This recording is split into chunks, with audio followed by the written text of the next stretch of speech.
Quiero en nombre de la Academia de Mérida saludarlos y darles a todos la más cordial bienvenida a esta sesión solemne virtual que llevamos esta tarde en homenaje al doctor Andrés Sabrowski. Saludo muy especialmente al señor primer vicepresidente de la Academia de Mérida, el doctor Jonás Montilva, y demás miembros de nuestra junta directiva de la Academia de Mérida. Saludar también Si tú entras con el tuyo, tú tienes... a todos los invitados que esta tarde nos acompañan y muy especialmente al doctor Eber Cira Ramírez, quien ha sido invitado esta tarde como orador de orden de esta sesión en homenaje al doctor Sabrowski. Quiero comenzar mis palabras de esta sesión comentándoles que la Universidad de los Andes, que el pasado 29 de marzo arribó a sus 239 años de fundada, ha sido a lo largo de su bicentenaria historia un centro de luz, un faro y una guía para el desarrollo de las ciencias, las humanidades y en general de la cultura de Mérida, la región andina y el país. A Mérida y a la Universidad de los Andes han venido miles y miles de estudiantes de Venezuela y de muchos países del mundo para beber de su fuente de saber y tomar de ella el alimento fundamental para fortalecer su mente y su espíritu y poder alcanzar la cumbre del conocimiento y las capacidades en los distintos campos de las ciencias y las humanidades. Pero así como aquí llegara a finales del siglo XVIII un fraile andaluz, Fray Juan Ramos de Lora, quien fundara la Casa de Estudios Superiores que le dio vida a nuestra Universidad de los Andes, miles de hombres y mujeres vinieron de muchos rincones del vasto mundo para coadyuvar en esa inmensa, noble y además exitosa tarea de educación universitaria que ha cumplido nuestra alma mater, para el bien del país y en general de la humanidad. Hoy, cuando los holandinos y Mérida nos sentimos orgullosos y agradecidos por nuestra universidad, pero a la vez comprometidos con ella, con su presente y con su futuro, debemos hacer un alto para reconocer que la gloriosa existencia de esta universidad ha sido impulsada por todos aquellos que a lo largo de 24 décadas le han aportado lo mejor de sí para engrandecerla, para hacer que este proyecto educativo de altas miras siga dando los frutos en la ciencia, la tecnología, la innovación, el arte, la cultura y en general el bienestar y el desarrollo auténtico de los pueblos. Son miles de profesores y empleados que a lo largo de la historia de la universidad forman parte de sus sitiales de honor, muchos de ellos ampliamente conocidos y otros más discretos y sencillos, sin cuyo trabajo no hubiese sido posible alcanzar ese sitial y esos logros que ha alcanzado nuestra Universidad de los Andes. De allí que en la Academia de Mérida reconocemos que celebrar un nuevo aniversario de nuestra ULA significa también reconocer y valorar a sus profesores, a sus empleados y a sus estudiantes que han hecho posible que esta universidad sea una gran universidad. Y por eso hoy hemos querido celebrar un aniversario más de la ULA, reconociendo la vida y obra de uno de sus maestros, el profesor Andrés Sabrowski, quien con su entrega a la ciencia, a sus alumnos, a Mérida y a la universidad, cumplió un papel fundamental en favor de ella. Pero a la vez, en ese reconocimiento a la universidad, también tenemos como orador de orden a un holandino de primera línea, como lo es el doctor Eber Cira Ramírez. De nuestro homenajeado, el profesor Andrés Sabrowski, podemos decir que fue un ruso nacido en San Petersburgo en 1904 y fallecido en Mérida en 1995. Él, luego de una sólida formación académica y docente y de una tortuosa existencia marcada por la Primera y la Segunda Guerra Mundial, llega a Venezuela para radicarse después en Mérida en 1950, cuando ingresa como profesor de la Facultad de Ingeniería de la Universidad de los Andes. Allí Dedica su vida a las matemáticas y por varias décadas a la formación de miles de estudiantes. El doctor Zabrowski amó con generosidad a Mérida y a Venezuela, país que le acogió como uno de los suyos y que le volvió la paz y el sosiego que las guerras y la irracionalidad humana le habían robado desde su juventud. Por su parte, nuestro orador de orden, el doctor Eber Cira Ramírez, es un académico apreciado en esta corporación, donde fue individuo de número fundador en 1992. Hoy tenemos el honor de tenerlo de manera virtual en la academia para que nos hable de la vida y del legado de quien fuera su maestro y su amigo, el profesor Andrés Zabrowski. El doctor Eber Cira Ramírez es oriundo de estas tierras andinas. Nació en San Cristóbal, estado Táchira, y egresó como ingeniero electricista de la Universidad de los Andes en 1970. En el Instituto Tecnológico de Massachusetts, Estados Unidos, cursó la maestría y el doctorado, obteniendo allí en 1977 el grado de PhD en Ingeniería Eléctrica. Fue profesor de la Facultad de Ingeniería de la Universidad de los Andes hasta 1998, cuando se jubiló con 28 años de servicio. En la ULA fue jefe de departamento de control, jefe de posgrado en automatización y vicerrector administrativo entre 1980 y 1984. Ha sido profesor visitante en universidades de Latinoamérica, Estados Unidos, Europa, Medio Oriente y China.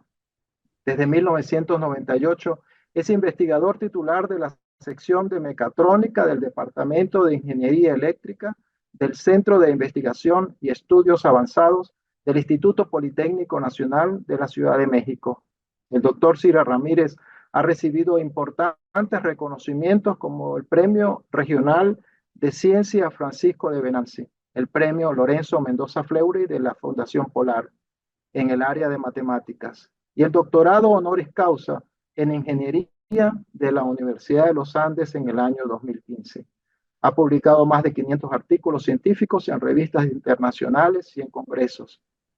Es autor y coautor de capítulos de libros publicados por reconocidas editoriales. Después de 25 años, el doctor Cira,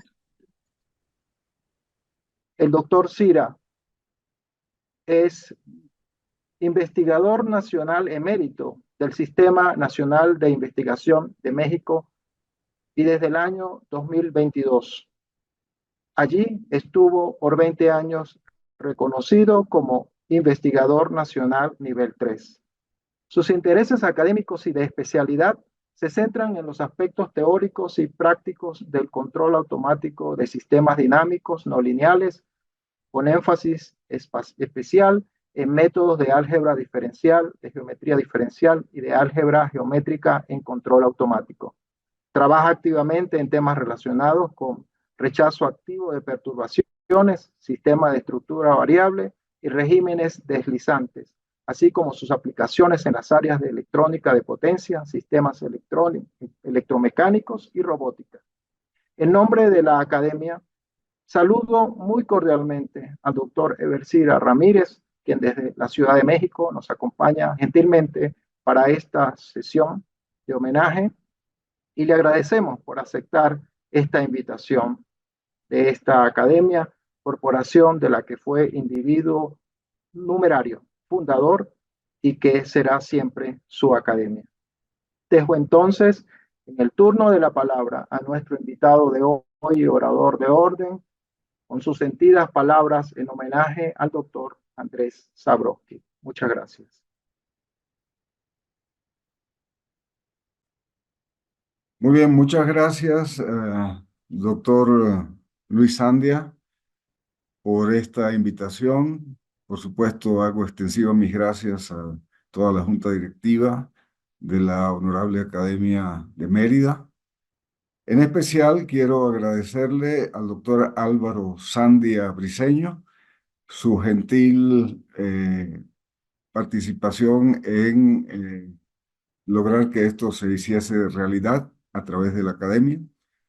Y por supuesto, mis gracias al señor Rómulo Aranguren, quien a lo largo de los años me ha facilitado un material invalorable para conocer más de cerca la vida del doctor Andrés Zabrodsky Kopsiu.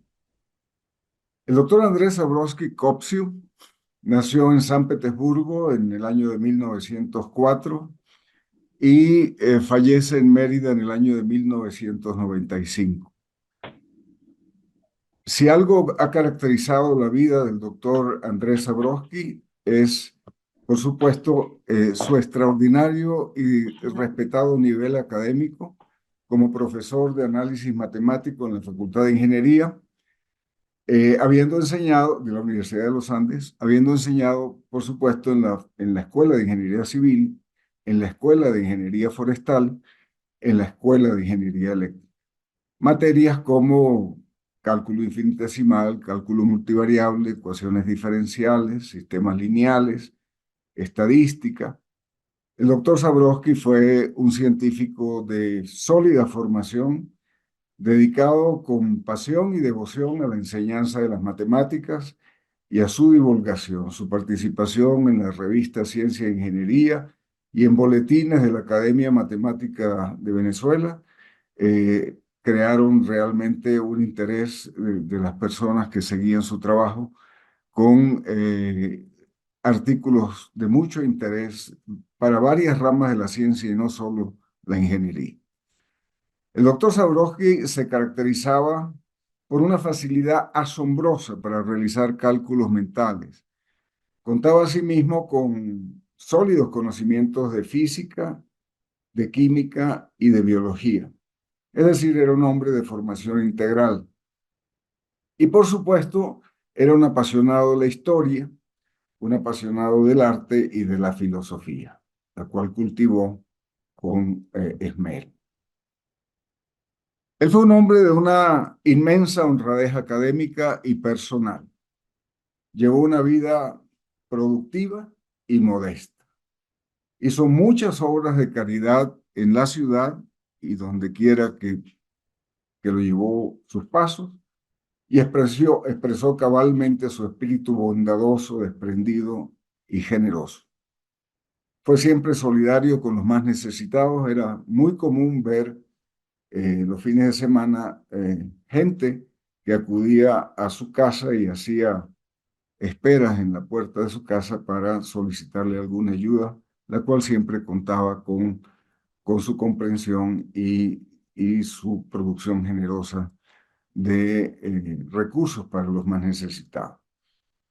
Fue un hombre que conoció esta tierra de gracia con un detalle muy completo y la cual amó con todo su corazón. Conocía la geografía del país, su toponimia, sus ríos, su historia, como pocos venezolanos lo han querido hacer. Él se interesó porque era su naturaleza de curiosidad por los fenómenos que le llamaban la atención. Se interesó mucho en los fenómenos naturales que se daban en Venezuela, en especial en los Andes, en la zona sur del lago. Allí él estudió desde las causas del color de las lagunas del páramo andino, como la Laguna Negra, la Laguna Colorada, la Laguna del Suero, etcétera, la Laguna Verde, hasta buscar una explicación racional del fenómeno del faro del Catatumbo, al cual le dedicó también estudios importantes en publicaciones nacionales. Fue un hombre de una vasta cultura, de un trato amable, fue un profesional competente al grado máximo en el área de las matemáticas. Y sin lugar a duda podemos decir que fue un gran venezolano porque él adquirió la ciudadanía venezolana en una época de su vida en Mérida. Andrés Zabrodsky nace en una familia de buena posición social en San Petersburgo, en Rusia, en el año de 1904, durante el imperio del zar Nicolás II. Él recibió su educación de una eminente educadora rusa de nombre Madame Stoyunina. esta educadora rusa no solo fue reconocido en la última parte del imperio del zar Nicolás II, sino también durante la época de la Revolución y ya en la creación de la Rusia socialista. La profesora Stoyunina fue siempre muy reconocida porque hacía una labor extraordinaria en la formación de sus alumnos. Y Andrés Zabroski fue uno de los alumnos de Madame Stoyunina desde pequeño. De tal manera que su formación, como lo garantizaba esta eminente señora, fue muy completa.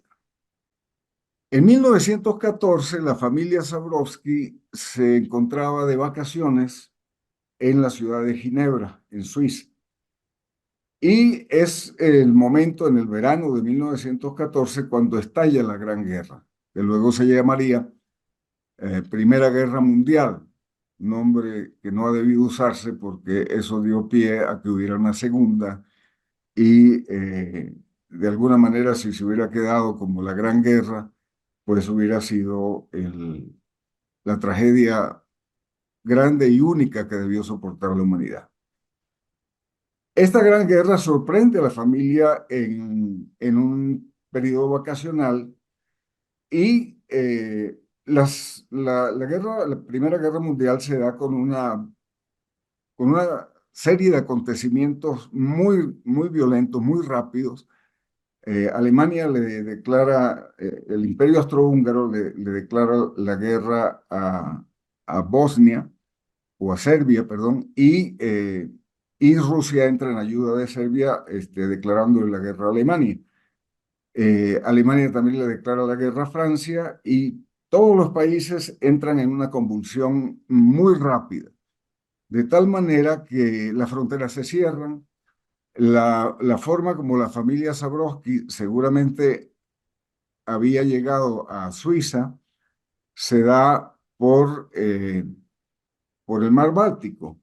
Llegan a Suiza, que está en el centro de Europa, pero para salir de allí ya no pueden salir por Alemania. Francia también está en guerra. El salir por Austria, por Austria o el Imperio Austrohúngaro, pues era difícil porque es una familia rusa que está en el medio de una guerra entre el Imperio Austrohúngaro y Rusia, de tal manera que ellos tienen que quizás navegar y salir finalmente por Rumanía hacia el Mar Negro, el único país que se había declarado neutral a la guerra, a la Primera Guerra Mundial fue Rumanía, aunque esta tenía un pacto secreto con Alemania.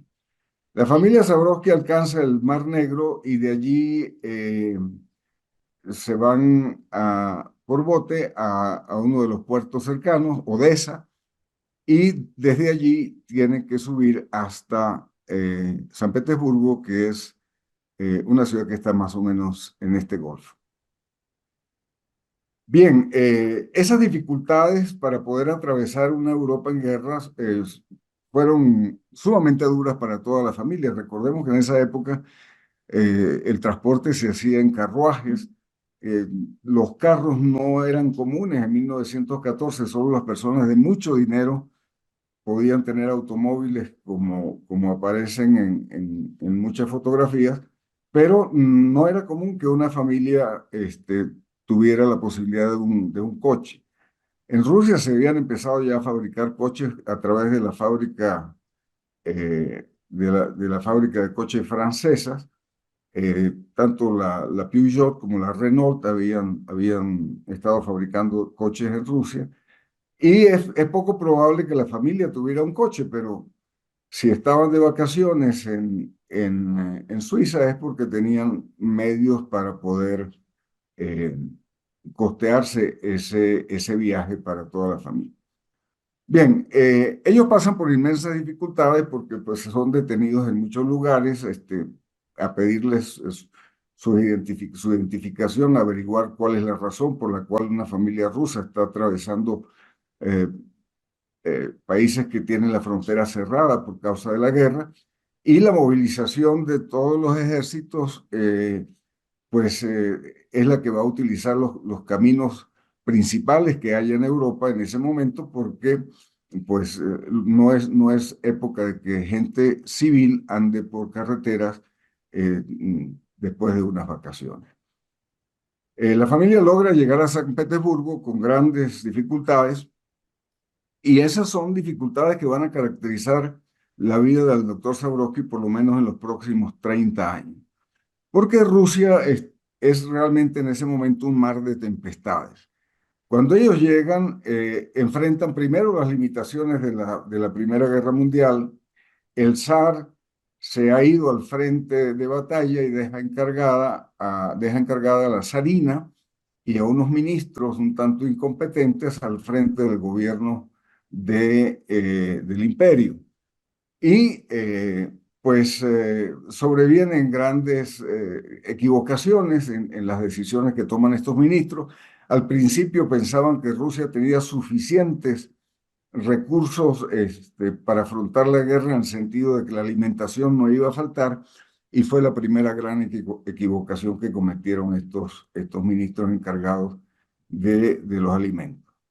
De tal manera que en los primeros años de esa guerra mundial se presentó en las ciudades del Imperio Ruso una gran escasez de artículos de primera necesidad. No había querosén, el calzado tampoco, los textiles escaseaban y sobre todo no había comida, lo cual implicaba que hacer grandes colas para la población civil a objeto de procurarse algún alimento una o quizás 2 veces al día. De tal manera que eh, estas dificultades marcan mucho la vida de un niño de apenas 10 o 11 años que está sometido a la barbarie de la guerra desde muy temprano. En 1917 se inicia la llamada Revolución de Febrero. En realidad, de acuerdo con el calendario gregoriano, fue en marzo, pero febrero era de acuerdo con el calendario propio de Rusia, el calendario juliano. Perdón, el calendario juliano era el que se usaba en Occidente y el gregoriano el que se usaba en Rusia. Y esa revolución de febrero de 1917 arranca con protestas violentas que son liderizadas sobre todo por mujeres, las esposas de los soldados, esposas de personas que habían sido hechos prisioneros por alguna razón, son las que encabezan las protestas en San Petersburgo, que es la capital del imperio. Y se hacen muy violentas, hay emboscadas a la policía, hay destrucción de bienes muebles, sobre todo de la aristocracia. La revolución es una convulsión social que afecta a la familia Zabrowski y, por supuesto, es víctima de las necesidades que aquejan a la población en ese momento. Para octubre de ese año, las existencias de alimentos ya han desaparecido de la gran mayoría de las ciudades grandes de Rusia. Los precios se incrementan, los campesinos no quieren colaborar con la alimentación de la población civil y empiezan a producir solamente para su consumo. Entonces, hay racionamiento de alimentos en casi todas las ciudades importantes y, por supuesto, hay pillajes, saqueos, descontento popular. Este niño Zabrowski, Andrés Zabrowski, se ve sometido a esos avatares de la historia de su país. A los 18 años, ya para el año 22, Andrés Zabrowski es un joven solitario, ya no tiene familia, la familia ha desaparecido, otros han huido y, por supuesto, no tiene bienes de fortuna. Para ese momento, pues, ha sobrevivido ya una guerra mundial, la cual termina bajo el liderazgo de Lenin, que se retira de la guerra. La revolución bolchevique impide que Rusia siga en pie de guerra, toman el gobierno. Ha habido 2 revoluciones, la revolución de febrero y la de octubre, y una guerra civil caracterizada por 2 ejércitos, el ejército blanco y el ejército rojo. El ejército blanco era un ejército sin soldados, el ejército rojo era un ejército sin oficiales. De tal manera que las condiciones se hacen muy precarias y Andrés Zabroski a los 18 años ya ha conocido todas las miserias de la revolución y de la guerra. Él logra entrar a la universidad y estudia en medio de grandes sacrificios y privaciones. Sobrelleva como estudiante el férreo gobierno dictatorial de Joseph Yugashvili, mejor conocido como Stalin. Stalin en ruso quiere decir hombre de hierro. Y con ese sobrenombre, él inicia una dictadura atroz que afectó todos los órdenes de la vida social, política y, por supuesto, económica de la Rusia que está por convertirse en la Unión de Repúblicas Socialistas Soviéticas, bajo lo que había prescrito Lenin como estrategia para consolidar la revolución en términos de países que guardarían su nacionalismo, pero que responderían a través del socialismo a la forma de gobierno de todo el conglomerado de naciones que iba a conformar esa unión. Él entra a la universidad y sufre las discriminaciones de tipo político-ideológica, porque era un hombre claro en su pensamiento. Él no comulgaba con las ideas bolcheviques y las ideas comunistas y participa en grupos donde se hace alguna crítica al gobierno o en trabajos de estadística. Es acusado, el líder del grupo es acusado de no utilizar las medidas apropiadas para que la revolución se vea como un éxito, sino que hay acusaciones de que a través de la estadística se quería de alguna manera disminuir los éxitos del socialismo. Stalin en eso era una persona con una mano de hierro que le hacía honor a su nombre. En particular, Andrés Zabroski, como ya en sus épocas de estudiante, finalizando sus estudios, él asiste al entierro de un famoso biólogo de nombre Filipchenko, que había caído en desgracia en la Unión de Repúblicas Socialistas Soviéticas gobernada por Stalin. Y este gesto de Zabroski de asistir al entierro de este famoso biólogo, cuyo libro había sido recientemente prohibido en toda la Unión, no pasó desapercibido ese gesto del doctor Zabroski, o en ese momento, por las autoridades, y él empieza a sospechar de que va a haber persecución en su contra. Ese acoso se manifestó de muchas maneras contra la clase científica, digamos así, además que también sufrieron lo suyo los artistas, los músicos, los escritores. Durante la época de Stalin, pues se inauguran cientos de campos de concentración, campos de trabajo forzados que recibían el nombre de gulags. Y pues Zabroski es testigo del acoso y persecución de esos intelectuales de primer orden, entre ellos pues Filichenko, que hemos nombrado, Groman como estadístico que se negaba a inflar las cifras de los resultados económicos de la Unión Soviética y que liderizaba un grupo de jóvenes donde seguramente estaba Andrés Zabroski, el físico Kapitsa, que después fue el Oppenheimer de Rusia, uno de las personas que más contribuyó al desarrollo de las armas atómicas en Rusia y fue premio Nobel de física, pero por supuesto no pudo ir a recibirlo. Viendo todo este ataque contra los científicos y la ciencia, Andrés Zabroski se molesta en seguir en lo que él está viviendo con respecto a la actitud del gobierno en relación con la ciencia.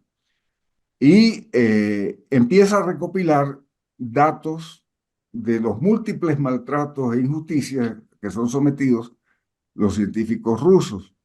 algunos de ellos disidentes que terminan en alguno de los gulags en Siberia o en toda la geografía de la Unión Soviética, a donde se habilitaron sitios para esos trabajos forzados. Kapitsa finalmente es obligado a regresar de donde estaba haciendo su trabajo científico y debido a que se le había amenazado a su familia con deportarla a uno de estos gulags si él no regresaba de Inglaterra. Kapitsa fue uno de los hombres más brillantes que tuvo la Unión Soviética en términos de la física aplicada. De tal manera que con esta visión de las cosas y la intromisión de la política de una manera cruel con los científicos, Sabrowski decide fugarse de la Unión Soviética. Él es un hombre con una gran inteligencia y no lo va a tratar de hacer por el occidente porque pues las fronteras con Alemania y con los países del oeste están muy supervisadas, son muy herméticas y él pues no va a poder salir por allí tranquilamente. Él decide entonces eh, una jugada que es alistarse en el Ejército Rojo. Ya para esa época, los años 30, ya él tenía su título, estaba seguramente como candidato para hacer estudios de posgrado y sigue recopilando pues toda esta información y toda la actitud que tenía el gobierno de Stalin contra los científicos y la ciencia. Hay una serie de ejemplos que están muy bien relatados en un libro que él escribió después que logra escaparse de Rusia, donde con detalle examina las diferentes tragedias personales que vivieron gente que él conocía y que eran científicos reconocidos de la Unión Soviética. De tal manera que él se alista en el Ejército Rojo, un hombre con excelente educación, con buenas calificaciones, con buena disposición hacia las matemáticas y la enseñanza, que ya ha empezado a practicar, eh, pues es aceptado inmediatamente en el Ejército Rojo y él solicita que lo envíen a una población lejana en Siberia, donde él pueda actuar, digamos, como instructor, y por supuesto que la solicitud de Sabrowski es atendida inmediatamente. No mucha gente se iba voluntariamente a estas poblaciones alejadas, aisladas, donde el Ejército Rojo tenía pues sus cuarteles. De tal manera que él logra que lo envíen a un cierto lugar de la inmensa geografía de la Unión Soviética.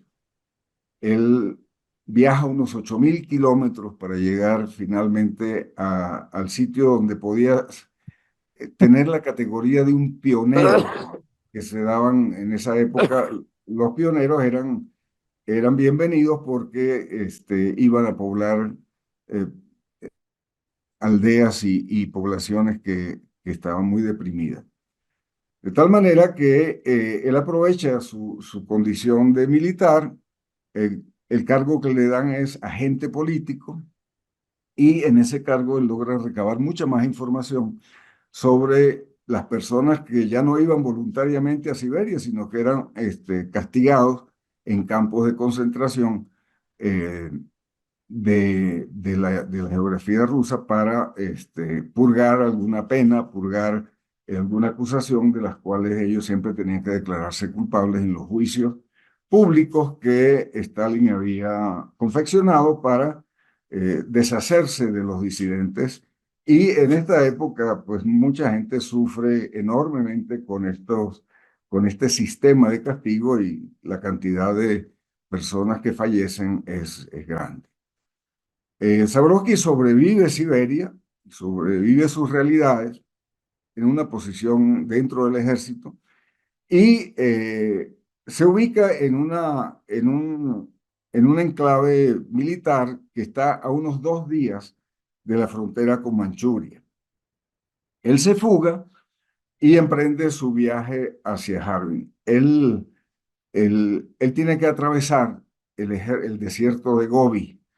Es un desierto sumamente duro. En la época en que él atraviesa el desierto de Gobi, pues es una época de frío, y corre con la mala suerte de que es hecho prisionero por el ejército japonés, que a la sazón ya había invadido China y estaba controlando toda la parte noreste de China, en el famoso régimen manchuco del emperador marioneta.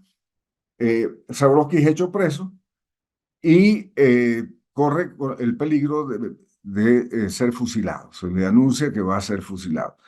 Él solicita que le permitan escribir la cantidad de información que él ha memorizado, porque él en su fuga no se lleva papeles que lo puedan comprometer, sino que a través de unos versos de dudosa calidad literaria, él logra con el número de letras, número de sílabas, número de palabras, etcétera, logra establecer un sistema de mnemotecnia para recordar con exactitud todos los datos que él ha logrado almacenar de fechas, nombres, personas que han sufrido la vejación del gobierno stalinista. Entonces, él pide, en su condición de prisionero, pide que le dejen escribir las cosas que él quiere decir de lo que está sucediendo en la Rusia stalinista en relación con la ciencia. Lo dejan que escriba y bien pronto se dan cuenta que él no es un militar que es parte este, de alguna incursión en China con fines de propagar el comunismo, y tampoco es un enemigo del gobierno nipón. De alguna manera, él convence con las cosas que está escribiendo en forma acelerada porque tenía la pena de sufrir, tenía que sufrir la pena de ser fusilado. Él logra convencer a sus captores que él no es enemigo ni de Japón, ni es comunista, y que él tiene una misión de hacer conocer al mundo lo que está sucediendo con la ciencia en la Unión Soviética. Entonces, él logra que los captores lo liberen y sigue su viaje hacia Harbin. Harbin es una ciudad muy desarrollada para ese momento, tiene una gran actividad comercial y había un instituto que todavía hoy en día existe y es uno de los mejores de China, el Instituto Tecnológico de Harbin, el HIT. Era una escuela ferrocarrilera que había sido creada por rusos y administrada por rusos en una época en que esa parte del norte de China había estado bajo administración rusa. Él allí enseña, él se hace instructor, claro, él no trae papeles, no trae certificados de educación, muchas cosas, apenas su identificación y algunos otros papeles más, porque tenía que ser ligero en su vida, podía traer todo lo que quería traer. Allí en Harbin él goza de un poco más de serenidad, de tranquilidad, y empieza a escribir su libro. Es un libro que él bautizó como El asesinato de la ciencia. Y lo escribe en ruso. Él abandona Harbin y se va a Shanghái, donde ha hecho unos contactos con gente importante de la academia, el profesor Rendell, el profesor Scott, y hay dos personas que le ayudan a traducir el libro del ruso al inglés, que son el señor Grudin y el señor Carlson. El libro ve la luz del día por primera vez en 1937, Murder of Science. Ahí él relata muchas de las cosas que les estoy contando, las relata con mayor precisión. Eh, Establece relaciones académicas en Tokio mientras está en Shanghái y es invitado a participar en seminarios internacionales de buen calibre. donde hay invitados franceses, invitados de otras partes del mundo, y él habla de temas matemáticos en estos seminarios. Para ese momento él empieza una vida académica en Japón. Él habla del Hesseliano, hace una conferencia sobre el hipercubo, cómo percibiríamos las personas que vivimos en tres dimensiones, cómo percibiríamos el hecho de que un hipercubo atravesase nuestro espacio de tres dimensiones. Es decir, un cubo simple de cuatro dimensiones, cómo se vería al atravesar las tres dimensiones. Y él traía una idea de hacer una película para esa demostración de lo interesante que puede ser ver las distintas fases de cómo un hipercubo atraviesa las tres dimensiones. Ese proyecto requería también de muchos cálculos, muchas interpolaciones, eran casi todas lineales, y él tenía todo eso ya bastante adelantado, pero quería hacer una película. Esa película se vino a hacer finalmente ya en Venezuela, cuando él era profesor ya de la Universidad de los Andes. Allí en la ULA él realiza esta película con la ayuda del Departamento de Cine, y la película había sido propuesta como tema de tesis por dos ingenieros civiles, Alejandro Rivero y Ernesto Pacheco, que fungieron como tesistas y se encargaron de todos los detalles para hacer al menos la animación con láminas dibujadas, junto con las explicaciones que de esa animación hace el doctor Zabrowski en compañía del arquitecto Fausto González, que fue también una de las personas que colaboró mucho en ese proyecto y que se entusiasmó con la idea.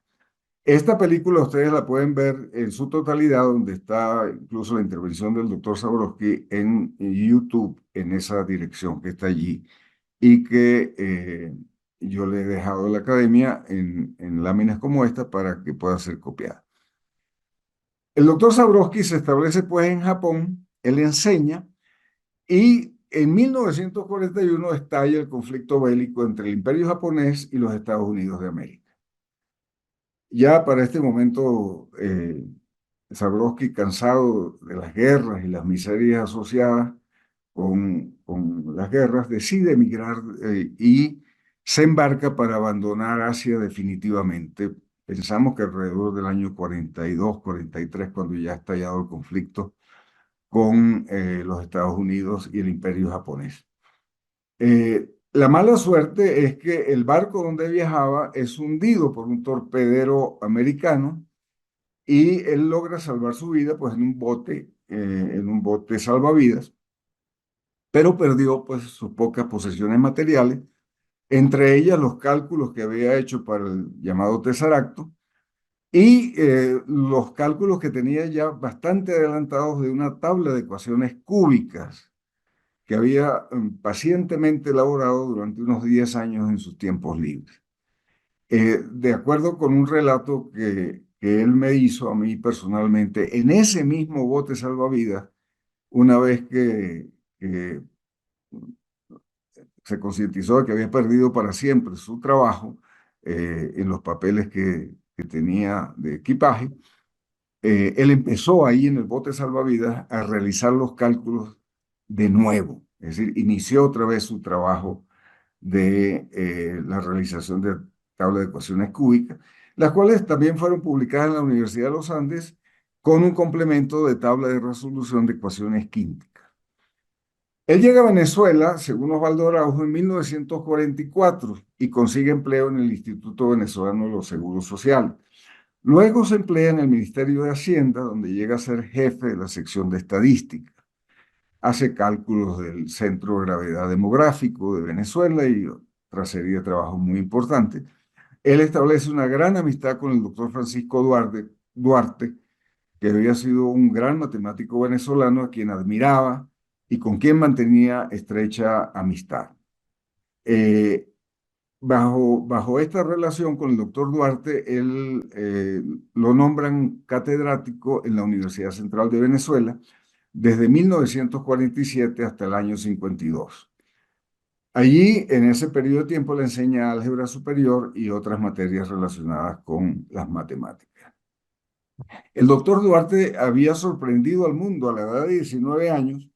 Él presenta en Noruega, en un congreso de matemáticas, un cálculo del número pi con 200 decimales, los cuales, por supuesto, también sabía de memoria.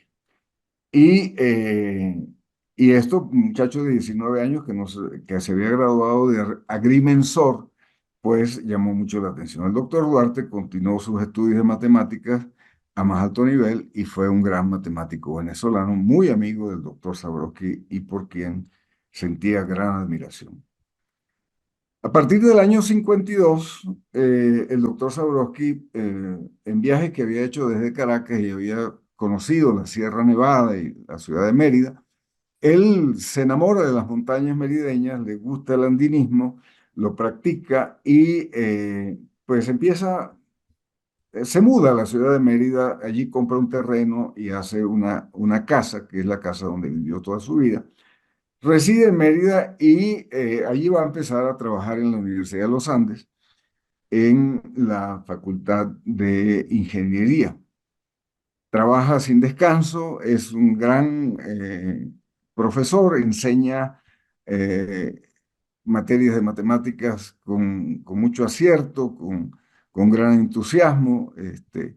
Él escribe artículos científicos, él hace cálculos, él ayuda a personas de la ingeniería civil a realizar cálculos que pueden ser complicados o que alguien en una consulta le hace, pues él colabora con las personas que están dedicadas a esta labor profesional. Y por supuesto, siempre concentrado en sus problemas científicos que le interesaban, enamorado de las montañas, de los pueblos andinos, haciendo amistades con gente sencilla y ayudando a quien puede y disfrutando su trabajo, su familia y su libertad. En Mérida solicita ante la ULA la reválida de sus estudios y obtiene el título de licenciado en matemáticas por la Facultad de Ciencias. Su descanso definitivo lo inició un triste día de diciembre de 1995. Eh, Acá dejo las constancias de mis agradecimientos, tal como lo expresé al inicio de esta charla. Muchas gracias por su atención. Muchísimas gracias, doctor Ever Cira, por tan hermosa y completa relación de la vida de un hombre grande para la universidad, para las ciencias en Venezuela, un gran maestro, del cual usted mismo fue su alumno y su amigo. Así que nos honra muchísimo en esta tarde poder tenerlo a usted, no solamente por su relación de origen con nuestra academia, que nos honra muchísimo tenerlo, sino también porque nos recrea la vida de un personaje al cual la universidad también le debe mucho y la ingeniería, sobre todo los egresados de la Facultad de Ingeniería de varias décadas, eh, pasaron pues por las aulas y las cátedras del doctor Andrés Sabrowski. Así que muy agradecido por esta presentación y vamos ahora entonces a abrir el derecho de palabra entre nuestros invitados, entre nuestros asistentes, a quien primero pues quisiera reiterar el saludo especialmente a nuestros colegas de la Junta Directiva que se encuentran con nosotros, el doctor Jonas Montilva, primer vicepresidente, el doctor Eleazar Ontivero, segundo presidente, la doctora Yane Rojas, secretaria, y luego otros colegas como el doctor Amilcar Rivas y el doctor Rosendo Camargo, que también debió conocer muy de cerca al doctor Sabrowski por haber sido pues profesor y decano de la Facultad de Ingeniería. Así que bueno, vamos a dejar entonces, doctor Cira, si desea, deja de compartir pantalla y podemos abrir entonces el turno de palabra a los asistentes. Por aquí veo dos manos levantadas. Bienvenidos, se identifican y hacen su intervención. Luis Enrique, el profesor Luis Rangel. Muchas gracias por permitir el uso de la palabra. Gracias al doctor Cira, excelente, nos dio una visión integral de lo que fue el maestro Zabrowski. Yo tuve el honor de tomar el último curso que él dictaba. Lo tomé por una razón, quería conocerlo, quería ser alumno de él. Excelente. Bueno, excelente, me recuerdo que me dejó con conocimientos bastante avanzados de cálculo integral, que siempre hacen falta. Y excelente, entonces, mire, yo no sabía muchos aspectos de la vida del doctor Zabrowski, ahora los conozco. Un gran maestro. Muchísimas gracias, profesor Luis. Adelante, cualquier otro que desee compartirnos una anécdota o pregunta, bienvenido. Doctor Jonás Montilva, adelante, por favor. Saludo allí al doctor Fortunato González, que se encuentra también con el resto de miembros de la Junta Directiva. Adelante, Jonás. Le agradezco al doctor Eversira Ramírez por esta valiosa información que nos da sobre el doctor Andrei Zabrowski, que por lo general era desconocida, ¿no? Muy desconocida. Pues. Creo que esta tarde nos ha ilustrado sobre la vida de un gran hombre a quien, pues, en la Facultad de Ingeniería y en la Universidad de los Andes, al igual que en la Universidad Central de Venezuela, pues sentimos un enorme aprecio y por supuesto sentimos por él durante su vida un gran aprecio. Yo fui estudiante del doctor Zabrowski en el segundo semestre de mi carrera de ingeniería de sistemas. En aquel entonces era el ciclo básico. Y bueno, era el inicio de la carrera, pues obviamente éramos muchos estudiantes, alrededor de 100 estudiantes que asistíamos a la clase del doctor Zabrowski. Nos costaba mucho escucharle porque ya estaba en esa época en una edad bastante avanzada, pero fue sin duda una gran experiencia haber compartido, haber tenido la oportunidad pues de asistir a una de sus clases. Entiendo también, doctor Cira, que hay muchas anécdotas, sé que hay muchos de los que estamos asistiendo que queremos narrar parte de esas anécdotas del doctor Zabrowski, ampliamente conocidas y difundidas en todos los artículos que usted ha escrito en relación al doctor Zabrowski, ¿no? Hay una que me llamó la atención, que es la de los logaritmos. Él calculaba los logaritmos con las placas de los vehículos en su andar por las calles de la ciudad de Mérida. Esa me pareció una anécdota muy interesante. Hay otra que narra muy bien el doctor Cira y que tiene que ver con la donación que le hace a un estudiante de una máquina de escribir cuando él quería ingresar a una academia de mecanografía. Entonces, este muchacho no tenía la oportunidad de ingresar a esa academia porque no tenía una máquina de escribir. Y al día siguiente o días después, el doctor Zabrowski le dona una máquina de escribir con todo su recibo. Pero y así como ese, pues me imagino que habrán muchas anécdotas, muchas de carácter técnico, algunas de las cuales usted ha ya descrito, y habrán otras de carácter completamente personal que son sumamente interesantes, ¿no? Me acompaña la doctora Janet Rojas, que es nuestra secretaria. Está el doctor Fortunato González también, que es nuestro coordinador de relaciones interinstitucionales, y el doctor Eleazar Ontiveros Paulini, segundo vicepresidente. El doctor Fortunato González quiere hacer una intervención, así que lo dejo con el doctor Fortunato González. Muy buenas tardes, gracias doctor Cira por esta magnífica exposición de la vida y de la obra del doctor Andrés Zabrowski. Cuando yo llegué a Mérida, me inscribí en ingeniería forestal. Yo primero estudié 2 años en ingeniería forestal y en mi primer año mi profesor de análisis matemático fue el doctor Andrés Zabrowski.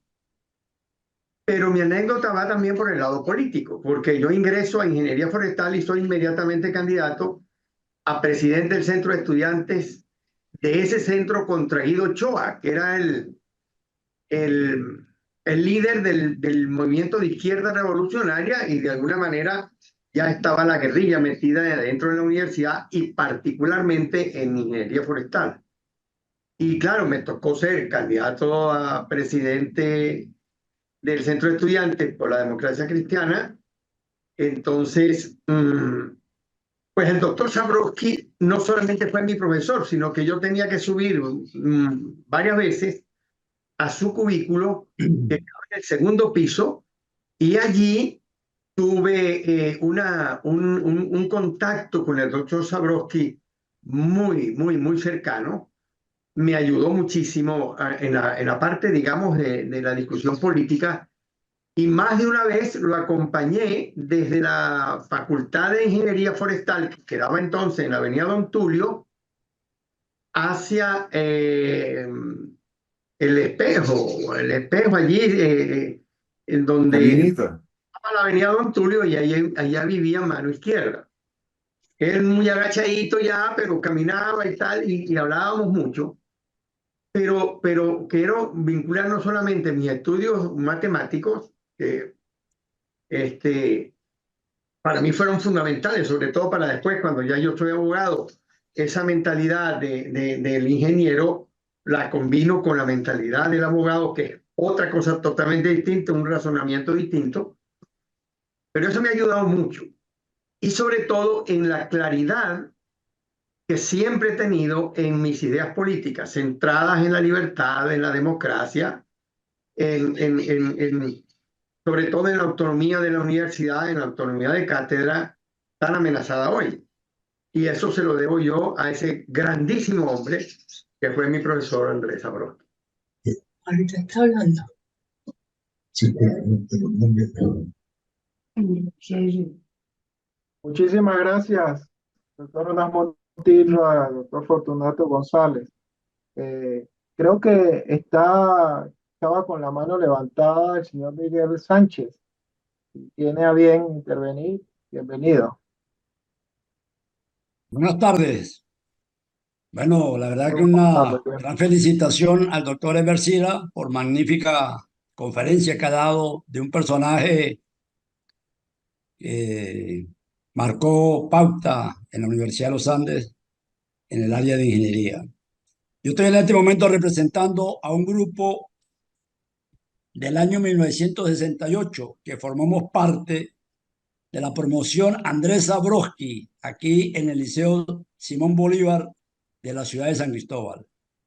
Nosotros siendo todavía unos imberbes, supimos a través de algunos medios, que en aquel entonces no existía internet y había pocos medios de difusión, supimos el nombre del doctor Andrés Zabrowski.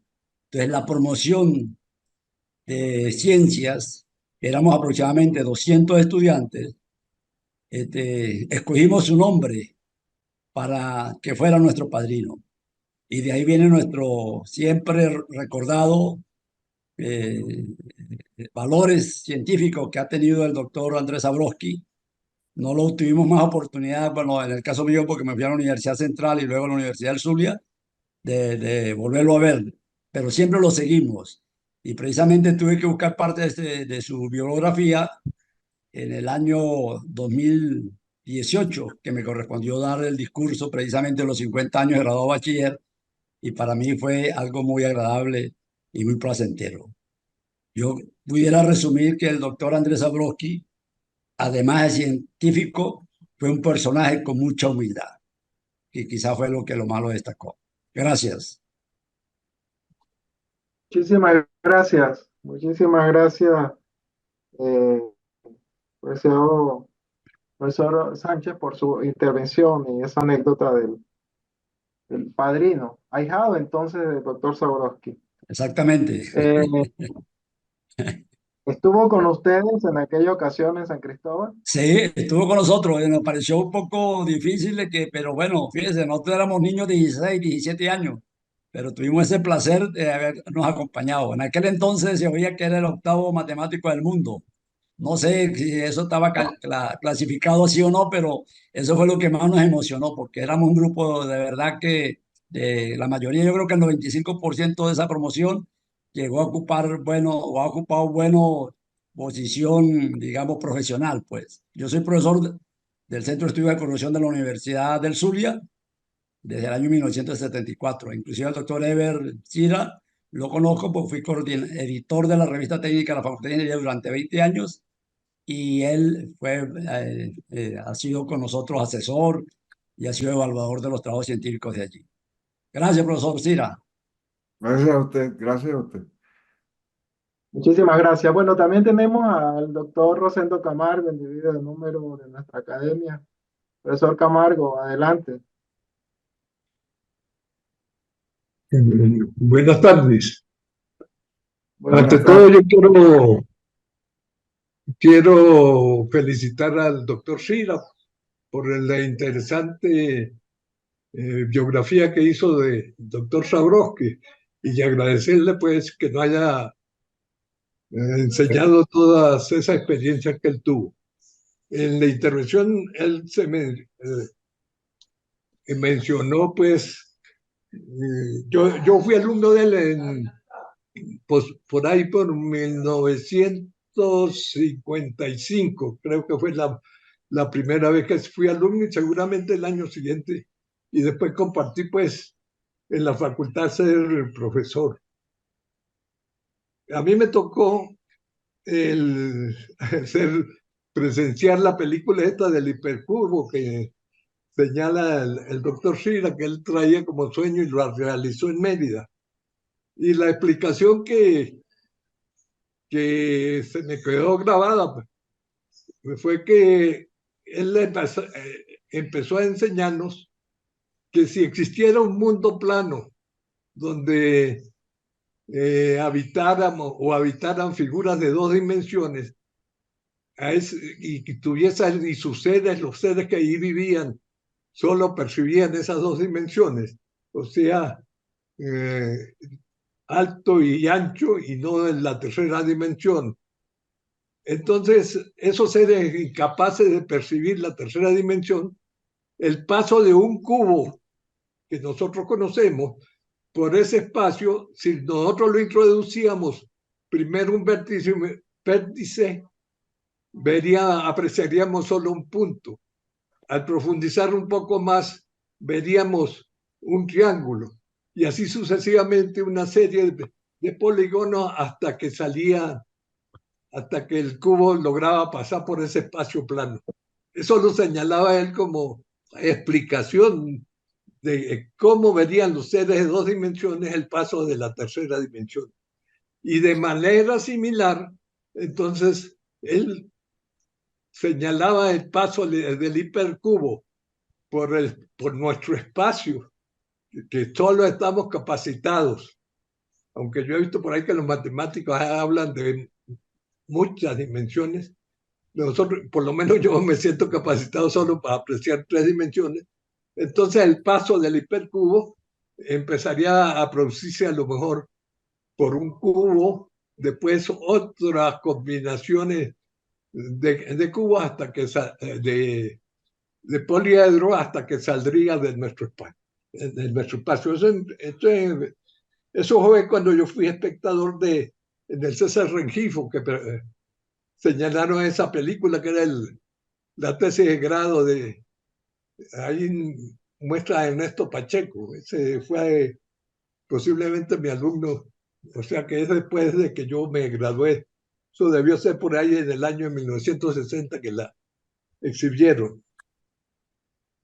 Yo tuve otra experiencia con él, o sea que recuerdo, eso siendo yo alumno de él, quizá para nosotros, cuando oímos que los sacerdotes derrumbaron la muralla de Jericó, creo, con el toque de las cornetas, de los cornos que cargaban, él nos dio una explicación científica. Nosotros todavía estábamos bastante tiernos en ingeniería, estaríamos en tercer año de ingeniería o en segundo año, y es que la resonancia, si entra en resonancia las ondas emitidas por las cornetas de los sacerdotes, si entra en resonancia con el periodo de las murallas, eso podría producir el derrumbe, y eso es uno de los hechos que tratan de evitar hoy en sismología. Siguiendo, también mencionó el doctor Cira las tablas de resolución de ecuaciones cúbicas, que posiblemente yo tuve un ejemplo para las tareas que él ponía, porque era bastante laborioso encontrar las raíces de esas ecuaciones cúbicas. Y pensé que era interesante referirse a este aspecto, porque eso fue, se hizo una tesis de no sé quién, uno de los graduados, que fue siguiendo la metodología del doctor Zabrowski, esa que hizo por más de 10 años, según nos contó Cira, y que había publicado aquí. Cuando llegó la primera computadora aquí a la Universidad de los Andes, una de las tesis de grado fue elaborar las tablas de raíces cúbicas del doctor Zabrowski. Y creo recordar que estando con él en el pasillo de la facultad, se acercó muy orgulloso el autor de la tesis y le mostró los resultados, que habían tardado quizás 5 minutos en producir lo que el doctor Zabrowski había producido quizás en 20 años. Finalmente, bueno, eso yo haría la consideración de cómo se sintió el doctor Zabrowski con el avance tecnológico de que introdujo las computadoras. Claro, no creo que se quejara, sino que es duro comprender que toda una etapa de la vida se puede volver en segundos, como se está viviendo en estos momentos, ¿no? Entonces me pareció interesante citar esas tres cosas. Bueno, agradeciendo a la academia por brindarnos esta enseñanza y saludando a todos los que no pude yo saludar. Muchas gracias. Muchas gracias, doctor Camargo. Muchas gracias, doctor Camargo. El doctor Jonás Montilva, adelante. El doctor Eleazar Ontiveros hace la pregunta. Adelante. Ante todo, estimado paisano tachirense, sobrino del doctor Ocariz, nuestro querido superior tachirense en Mérida durante muchos años. Bueno, yo en primer lugar he tenido una duda, no una duda, un vacío del conocimiento del doctor Zabrowski, porque he leído algunas cosas sobre él y leí una biografía bastante completa que escribió Sam Ross, que era muy amigo del doctor Zabrowski. Y no hay una explicación ni qué motivo lo indujo o cuáles son las razones por las cuales vino a Venezuela. También tengo entendido que estuvo en Indonesia porque él habla indonés. Esa fue una cosa, me creo que es una cuestión completamente importante. Y la otra cuestión es lo que hablaba el doctor Camargo, del sistema de ecuaciones cúbicas. Y yo me acuerdo que cuando el computador, primero que vino a Mérida, a la Universidad de los Andes, lo manejaba el doctor Briceño. César Briceño, y estaba colocado en un pasillo de la Facultad de Odontología. Yo tenía mi cubículo enfrente del computador casualmente. Y él llevó a esa computadora sus cálculos sobre esas ecuaciones cúbicas y parece que como en 15 minutos le ratificaron la cuestión de la exactitud que tenía en sus cálculos y él se quedó, como decía el doctor Camargo, un poco extrañado, pero a la vez muy satisfecho de que hubiese habido tal adelanto, aun cuando se trataba de computadoras que se manejaban con tarjetas perforadas como tales. Eso creo que es sumamente importante. Y también creo que hay un hecho que se conoce en Mérida, que fue que la señora que lo atendió durante toda su vida, prácticamente, pudo leer una respuesta enorme desde el punto de vista de su generosidad e hizo que los dos muchachos que tenía la señora prácticamente estudiaran por su cuenta y se graduaran incluso en función de la colaboración permanente que el doctor Zabrowski le suministraba.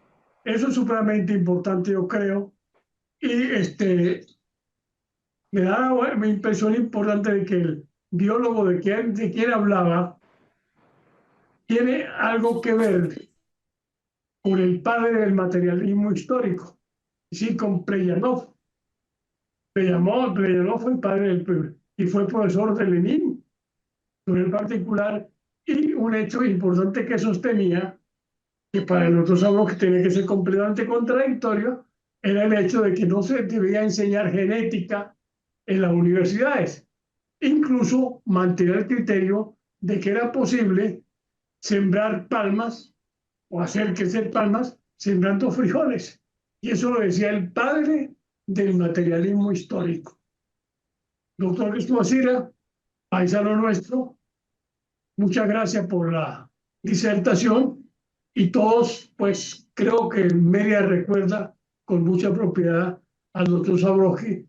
Muchos no lo conocieron personalmente, pero yo creo que Media todos supo de la existencia del doctor Zabrowski. Así es. Muchísimas gracias, doctor Eleazar, por su intervención. Y antes de cederle la palabra para ir cerrando la sesión, al doctor Cira, quería referirme aquí a algunos comentarios del chat, donde felicitan al profesor Cira por su presentación de hoy. Alguien, pues la doctora Beatriz le felicita, Beatriz Sandia. Alguien comenta acerca de ampliar las anécdotas. Yo creo que en esta ronda han surgido algunas. Por allí hacía referencia a Néstor Trujillo también acerca de los restos del doctor Zabrowski, que comenta, buenas tardes, el destino final de los restos del doctor Zabrowski, de cuya desaparición física se cumplen 30 años el próximo año. Dice el ingeniero también Néstor Trujillo. Y comentan también algo que hizo referencia al doctor Cira en relación al estudio que hizo el doctor Zabrowski en relación al relámpago del Catatumbo.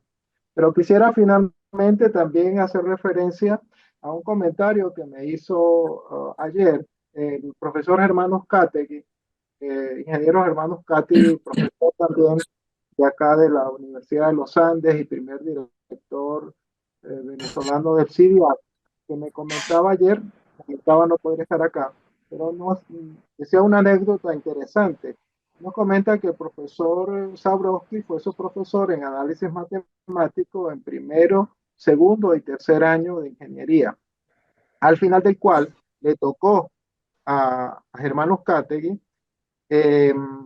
junto a 5 compañeros de estudio, tipear el libro del doctor Zabrowski denominado Tablas para la solución de las ecuaciones cúbicas, que entiendo era único.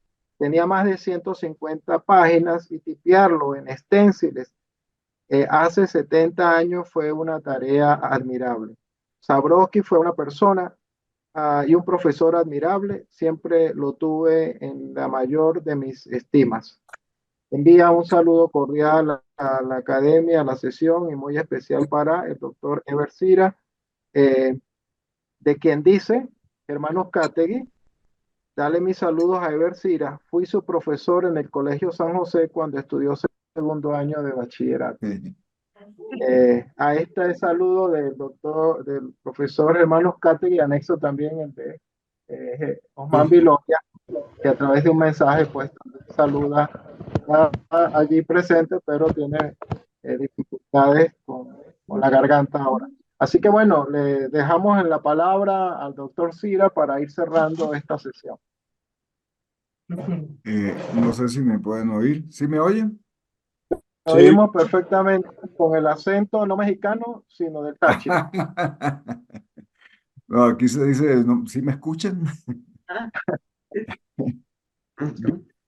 Muchas gracias por todas las palabras,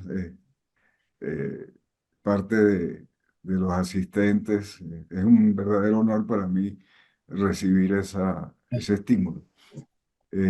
Ciertamente hay muchas anécdotas que se pudieran contar del doctor Zabrowski. Yo escribí para el Boletín de la Sociedad Matemática Venezolana un recuento que titulé El doctor Zabrowski, el doctor Andrés Zabrowski que aún puedo recordar. Es una publicación que se lo voy a hacer llegar al presidente, el doctor Luis Andia, por si no la tienen, para que la distribuya entre la red que frecuenta el espacio virtual de la academia.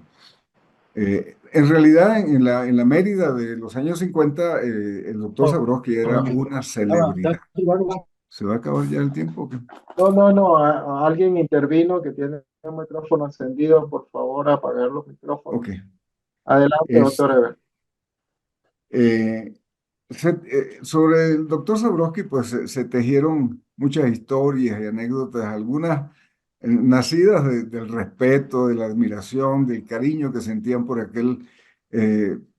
aquella persona enigmática que caminaba encorvado, que casi nunca se montaba en un automóvil. Aunque yo tuve el placer de compartir con él varias veces el tránsito por la ciudad de Mérida en mi coche. Se ponía muy nervioso, estaba siempre atento a la calle y pedía que no desviara la vista de la calle para hablar con él, sino que estuviera pendiente de cualquier imprevisto. El doctor Zabrowski en esa época gozaba de esa fama de ser el quinto matemático del mundo. En realidad, eso es muy difícil de decir una persona es el primero o el segundo, el tercero. Esa clasificación no existe. Pero era una forma de manifestar su respeto, su aprecio de la gente sencilla de la Mérida de la época a una persona que había venido de Europa, que se conocía muy poco de su vida, seguramente escapando las guerras que asolaron a ese continente durante varias décadas y de alguna forma de esa manera manifestaban su admiración por el doctor Zabrowski. Sin duda alguna era una persona extraordinaria en términos de sus conocimientos de matemáticas. Los conocía y muy bien y muy sólidamente y era capaz de explicar con mucha exactitud, con una gran riqueza del vocabulario, cualquier tema de matemáticas que estuviera a su alcance. Él se quejaba en sus últimos años de que estaba muy desactualizado, pero la verdad es que era un hombre que seguía pensando en sus problemas y eran problemas sumamente interesantes. Uno de ellos era la descripción mediante una fórmula del campo magnético que se sucede en el espacio alrededor de un imán. Por supuesto que hay formas de calcular la disposición geométrica de las líneas de flujo, pero son cálculos computacionales aproximados. En realidad no hay una fórmula que diga el campo magnético tiene esta forma y eso responde a una función conocida de dos o tres variables. No, eso no existe y él lo estuvo buscando durante muchos años sin éxito porque es un problema realmente difícil. Cosas como esa entretenían el intelecto del doctor Zabrowski con toda entrega, con todo entusiasmo y sobre todo con todo interés, porque los retos mentales, los retos que tenían que ver con el conocimiento, pues para él eran parte de su vida interna y su vida espiritual, de tal manera que fue una gran lección. Yo tuve el honor eh, de compartir cubículo con el doctor Zabrowski en mis primeros años de docencia en la Universidad de los Andes. Y fue un compañero excelente, siempre con una conversación amena. Uno aprendía del doctor Zabrowski así fuera una palabra que no conocía, dominaba el español, el castellano, con una fluidez increíble y asimismo el inglés. Él aprendió inglés ya mucho más tarde y el castellano me imagino que antes de venir a Venezuela lo aprendió también porque no era un idioma muy conocido en la época que le tocó que vivir en Rusia, en China y en Japón. De hecho, él no hablaba inglés cuando llega a China. Por eso alguien le ayuda a traducir el libro que escribió. Pero evidentemente yo tuve pruebas de eso y lo relato en alguno de esos libros, perdón, no libros, de esos artículos que escribí hace muchos años. El inglés lo hablaba perfectamente, con un acento incluso londinense. Él tenía una casa en Londres, él había adquirido una casa en Londres y le gustaba ir de vacaciones a Londres cada vez que podía. El castellano lo hablaba, pero de una manera magnífica. Es que a uno le daba pena expresarse delante de él porque seguro que conseguía algún error en la forma en que uno hablaba, ¿no? No se dice así, bachiller, se dice de tal forma. Entonces, era interesante. Era un hombre con una mentalidad, realmente aguda y con una inteligencia extraordinaria. Yo tuve ese honor de ser su compañero de cubículo, ser su alumno y heredar la cátedra de análisis matemático por parte de él, que me recomendó ante el Consejo de Facultad para que yo me encargara de esa cátedra. Bueno, el doctor Zabrowski nos dejó una huella profunda a todos los que fuimos sus alumnos, compañeros o colegas de enseñanza. Era un hombre muy sencillo, un hombre muy amable, un hombre muy educado y con un gran conocimiento de todas las cosas, con un tema de conversación que podía variar desde la filosofía hasta la historia, pasando por las matemáticas, la biología, la física, la química. Él conocía los temas que abordaba. Bien. Bien, muchísimas gracias, doctor Ever Sira. Queremos reiterarle pues nuestra complacencia de tenerlo hoy en esta que es su casa, la Academia de Mérida también. Gracias, Usted gracias. fue miembro fundador, individuo de número de esta academia, muchos años ya en México. Nos llama mucho la atención que no tiene ningún acento mexicano, sino más bien de San Cristóbal. Pásame el sombrero, mejor. Así que nos complace mucho. Y luego esta presentación del doctor Déjenme, Zabrowski. déjenme jugarles una broma. Ajá. Hasta ahí llega mi mexicanidad.